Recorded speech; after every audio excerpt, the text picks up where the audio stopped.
Internal rotation as I'm dragging the sacrum down. This is good for lateral tilts. You know, if she has a high hip here, that means it's a lateral right tilt, because it's tilting towards the right side. So you just kind of sink in and gently on the sacrum. I'm pulling down as I go internally rotated. And you just drag that tissue down, kind of just move it all the way down.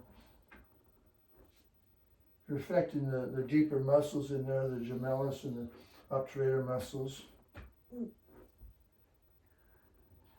know, in here is where the sacrotuberous ligament lives. You know, it attaches eventually to the hamstrings.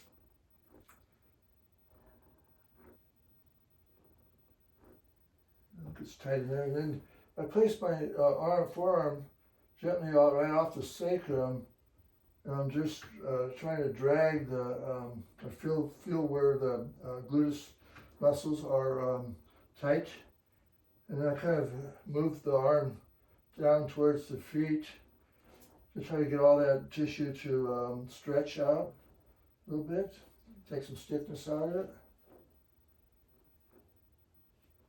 See where the myofascial restrictions lie.